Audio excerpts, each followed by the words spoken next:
Санела Шкрие, поведете.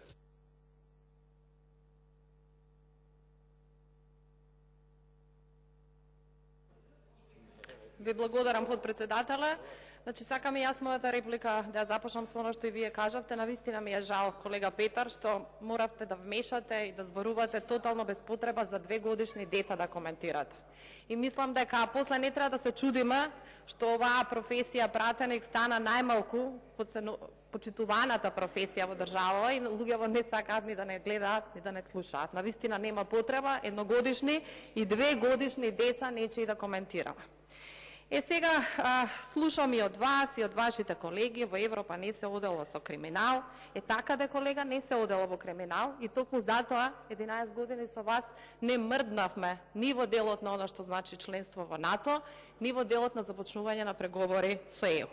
И токму затоа влада, предводена од СДСМ и коалиционите партнери, доведе до тоа да земјата конечно стане членка на НАТО и токму затоа влада предводена од СДСМ и коалиционите партнери ги започна преговорите со Европската унија. Постојано спомнувате изјави на амбасадори. Ја прочитавте изјавата на холандскиот амбасадор кој што директно ВМРО го посочи како пречка за преговорите на земјава со Европската унија. Ја видовте таа изјава. И не сакам да зборувам за минатото и сите оние стотици кривични пријави и постапки и потврди за ваши функционери, затоа што не сакате да зборуваме за минатото, ама еве само пред неколку месеци лично еврокомесарот за проширување ви порача, цитирам: "Постојат многу јасни граници за европскиот начин на водење политика, многу јасни граници за цивилизираната политика, но тие црвени линии се преминати од ВМРО-ДПМНЕ. Ова е момент за отрезнување на опозицијата. Туркањето на луѓето кон насилство и потикнувањето омраза не носат ништо, само штета.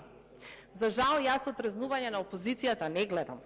И најдобра потврда за тоа се зборови на ваши сегашни и бивши функционери и истакнати членови. Само неколку реченици, се ова изјави на членови и функционери на ВМРО ќе прочитам. Одбивам да бидам дел од организација која нема капацитет да прифати различно мислење.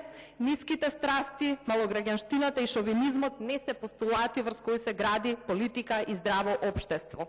Премногу муабети за шлепери, багери, тендери, мито и корупција и кој на кого му нарачал статија во некој портал за да го елиминира внатре во партијата како конкуренција. А реалноста е една, драги колеги, а тоа е дека токму оваа структура на ВМРО и токму она суштество изгубено што на хартија ви стои како председател доведе до еден неславен рекорд, а тоа да ВМРО ДПМНЕ никогаш подолго не било во опозиција. И тоа е само јасен показател дека секој ден тонете како партија, за жал однесувањето покажува дека тонете како луѓе. Ви благодарам.